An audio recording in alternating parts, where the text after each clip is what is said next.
Thank you very much, the Right Honorable Prime Minister, leaders present, our hosts, and the delegation here.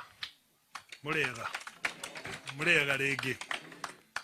I feel very much at home because Anthony is my friend. I see friends are here, including Banawadhigo from Nakuru. Can see Sam, Professor, Bio, very many distinguished members of the community that have gathered here as friends of Anthony to meet with the Right Honorable Prime Minister. I want to say a few things because I think they are important, because I think in leadership, humility is a very key proponent. And I've seen a lot of people who are coming out chest thumping themselves, and I think it's time we analyzed a few of these.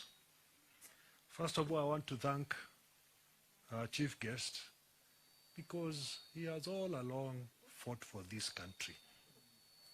He started with his father. He came in. He fought for changes in the Constitution.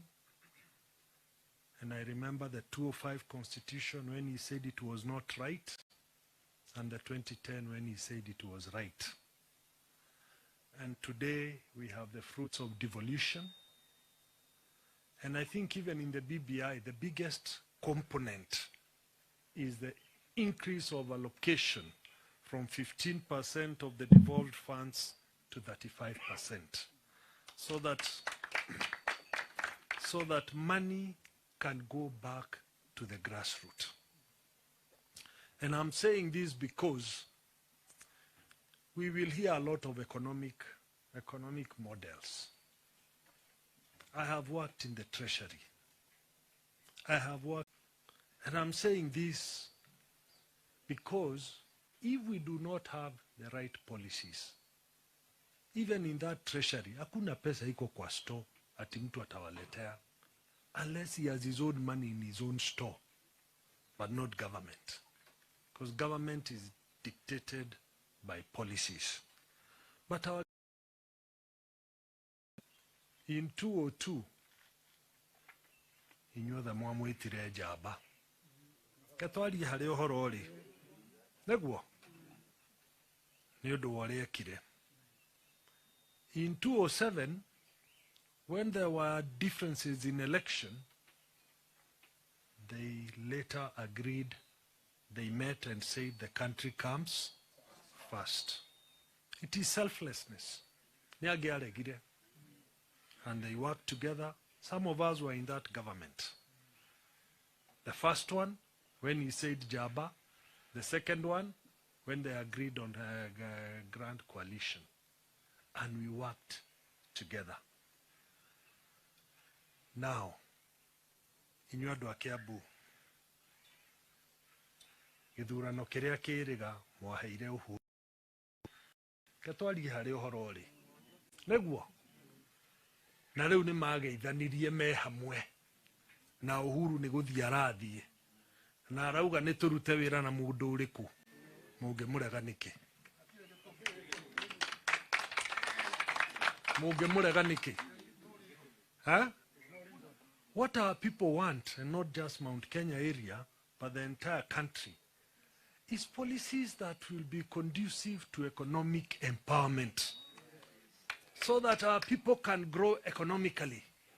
Toni moya andũ aitũ nĩo mekĩo kĩrĩa kĩnene rĩ. Hau noho tũgũteithĩke. Nĩho andũ megwĩka atĩa? Megũteithĩkĩra.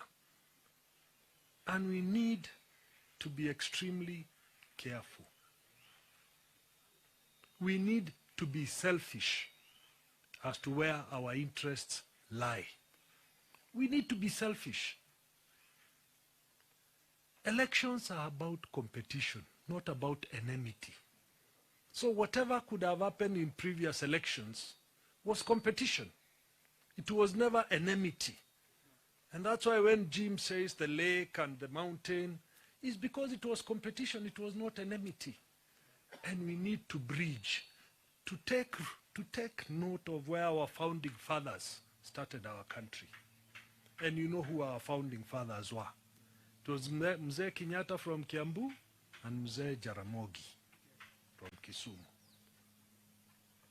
Na muririkane ithe augire tutikuoya wiyathi Kenyatta ataumite ku, because there is a history of being selfless. There is that history that we need to remember. Na niĩ ngwenda kũmũthaitha angĩkorwo ũrĩa mathinganaga nake rĩu nĩ manyitanĩte o ũrĩ na ũcio nĩwe mwanyitĩte o ũrĩ, nĩkĩĩ kĩngĩgiria na ithuĩ tũmũnyitĩrĩre? Nĩkĩĩ kĩngĩgiria? Mũthuri ũyũ ndarĩ ngoro, hana chuki. Ketwarie kũrĩ marehũra ithũri ũngĩmona ũru ũrĩa menaguo rĩ, inyuĩ he ihiti kerĩ nĩ mũkũnjĩra kũrĩa tũkũrorio. Sam haha rĩ nĩoĩ kũrĩa twaroretio nĩgetha agĩthiĩ kũnyitana na andũ a biacara mena karanja. Nĩ mũĩ kũrĩa bũrũri warĩ na kũnyarirwo kwarĩ kuo. We need to think. Na niĩ ndikwenda kwaria mĩario mĩingĩ, no twĩcirie na ndĩkie na njuge ũũ. Those who are saying that the Right Honorable Prime Minister cannot get votes from Mount Kenya, they are speaking on behalf of who? He has not come to ask for the votes. He will come. He will come even with his brother. Na sasa wakisema hivyo, na niĩ nĩngamũhe rĩ, mararĩria kũ? Na wakwa nĩngamũhe. Na inyuĩ mũikarĩte haha nĩ mũkamũhe rĩ bio kũrĩa Limuru town ithe ndakaheo? Acio marauga ndangĩheo kura Mount Kenya rĩ, na ndokĩte akeyaria rĩ, na ndokĩte akahoya rĩ, mararia on behalf of who?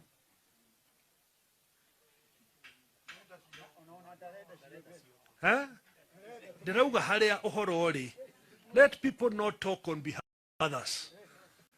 Let our candidate come the way he has come here today. Atuongeleshe, we get convinced, and you go and seek votes on his behalf. So hamwe, modia mumwethere kura on his behalf. Na mheshimiwa Raila ukija, tuma hawa watu kazi waende mashinani, wakutafutie kura na wakualike huko.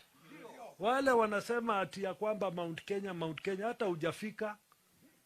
This COVID has not made you go. That's why you've come here for a luncheon. But I am sure, tukipiga safari, tuanze hii safari na tupige hatua, people will change what they are saying.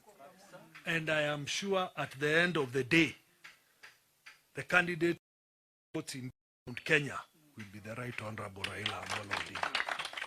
Nĩngũrĩkĩria hau, Ngai wa muoyo amũige na tuthiĩ rũgendo rũrũ twĩ hamwe. Nĩ wega mũno. Let us appreciate Honorable Peter Kenneth.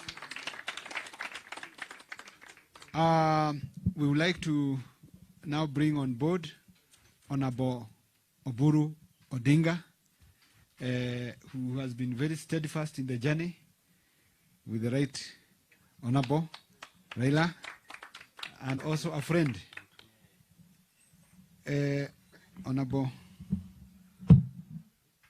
Let's appreciate Honorable Oburu Odinga. Karibu. Asante sana Bwana Karuri.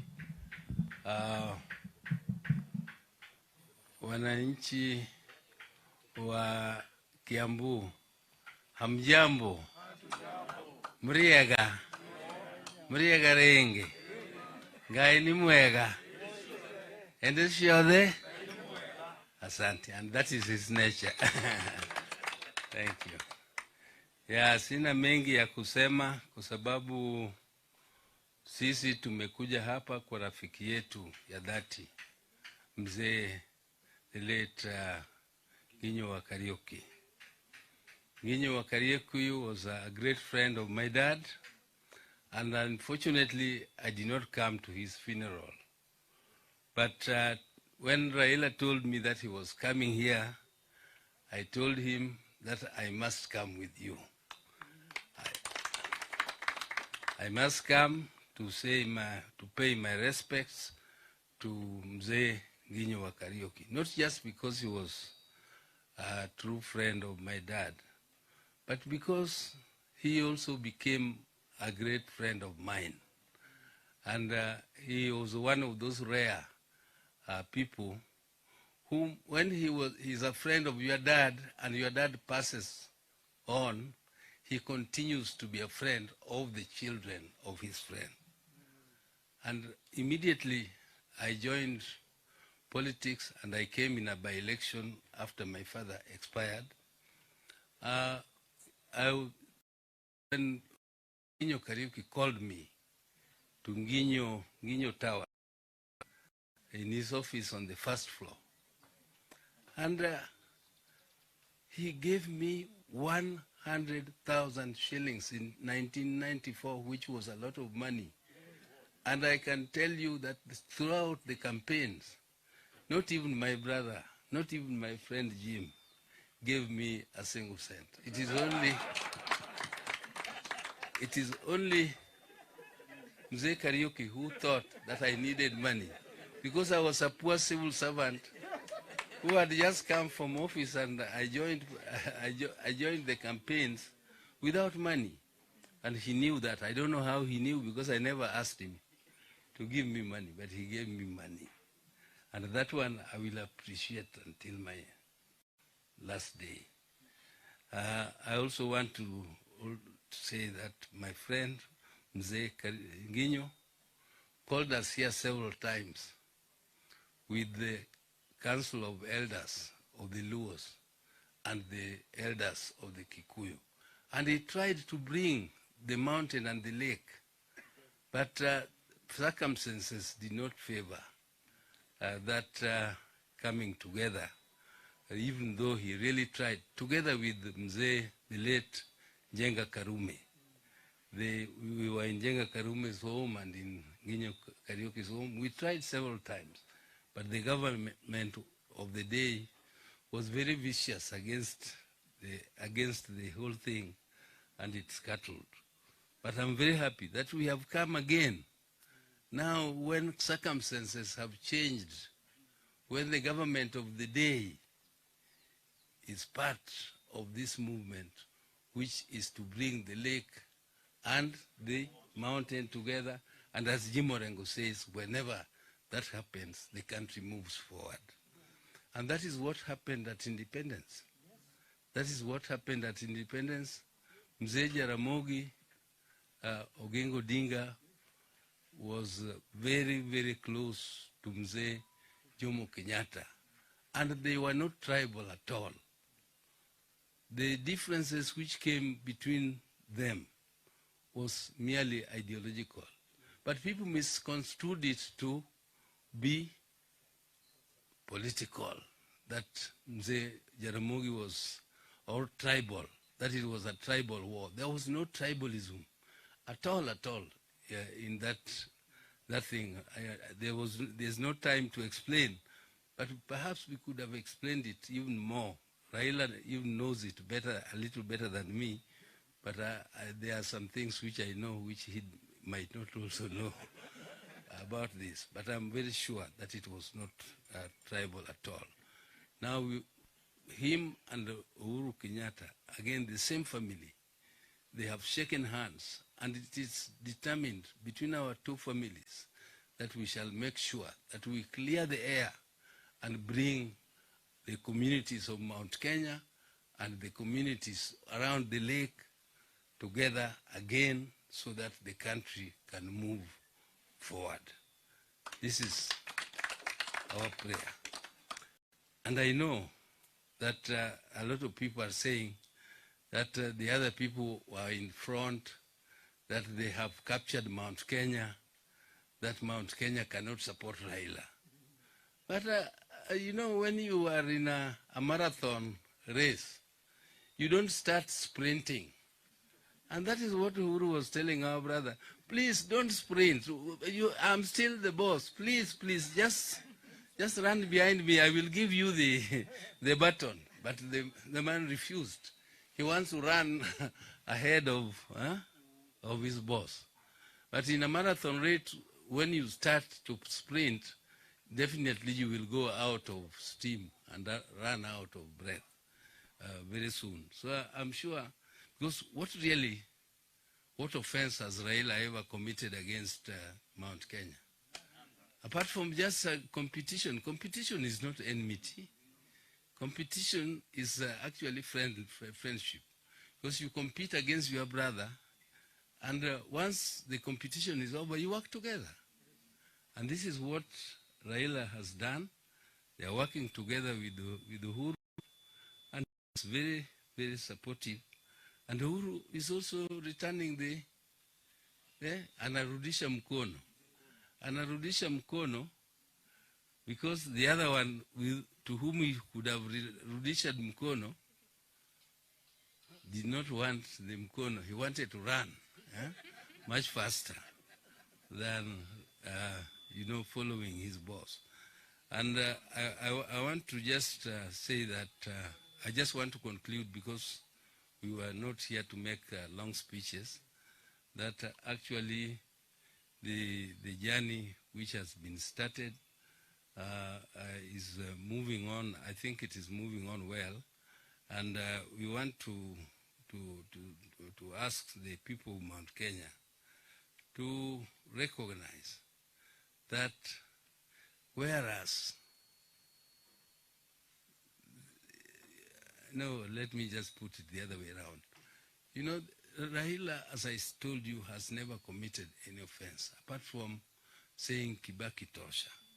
He said Kibaki Tosha, and people were calling him Mtongoria Jamba.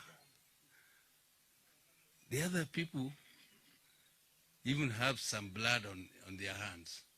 But now it is said, if those people could come and convince Mount Kenya and move freely and now say that the Mount Kenya is captured, supporting them, how about for somebody who has never committed any offense apart from saying Mtongoria Jamba? Really, is it much more difficult for Raila to talk to Mount Kenya people than those people who are already saying and boasting that they are the bosses, that they have captured Mount Kenya, and that whatever efforts we are making will result to zero? I believe that will not happen. I believe the efforts we shall make will not total to zero, and we have come to extend a hand of friendship to Mount Kenya, and we hope that this hand of friendship will be returned. Asante, and asante sana. Let's appreciate Honorable Oburu Odinga for your message. And now we'll be preparing to bring our chief guest. And as he gets ready, we have one lady who was in the program, but I'll give her 1 minute to say jambo as a... Na kila wakati hapo kwa dakika moja nimekataa, kwa sababu lazima kuwe na gender balance. Mmekumbali ama mjekubali? Kwa majina naitwa Nyokabi. Honorable Raila Amolo Odinga, magavana, wabunge, wageni, wana biashara wenzangu, mabibi na mabwana, hamjambo? Mimi ni mzaliwa wa hapa Kiambu. Kwetu nimetoka hapa Gathanga. Nikaolewa Muranga kwa kina Peter Kenneth, na nikakuwa organizing secretary wa chama kubwa sana pale Nyamakema, inajiita Importers and Small Traders Association of Kenya. Na tumekuja na wenzangu, wasimame tu kidogo haraka, Kavena na Ben, simameni msalimie wananchi, wageni wetu, hao ni wa chairman wa zoni zetu, ketini chini. Na wakati mnasikia ndio wenyewe na sisi ndio turiguzwa. Lakini kuna kitu moja tu nataka kufanya haraka sana ndio muelewe na mjue, wakati wabunge ama wakubwa wetu wanasema tuelekee kwa hiyo njia, mjiulize maswali kuanzia hapa. wakati sisi tulichomewa mizigo yetu, mjue mizigo ndio ifike mahali ya kuchomwa, si ati huwa anajua vile alikuwa anafanya, lakini ni kitu ilipangwa na tunajua, na mizigo mingi haikuchomwa, ilipelekwa mahali ilipelekwa.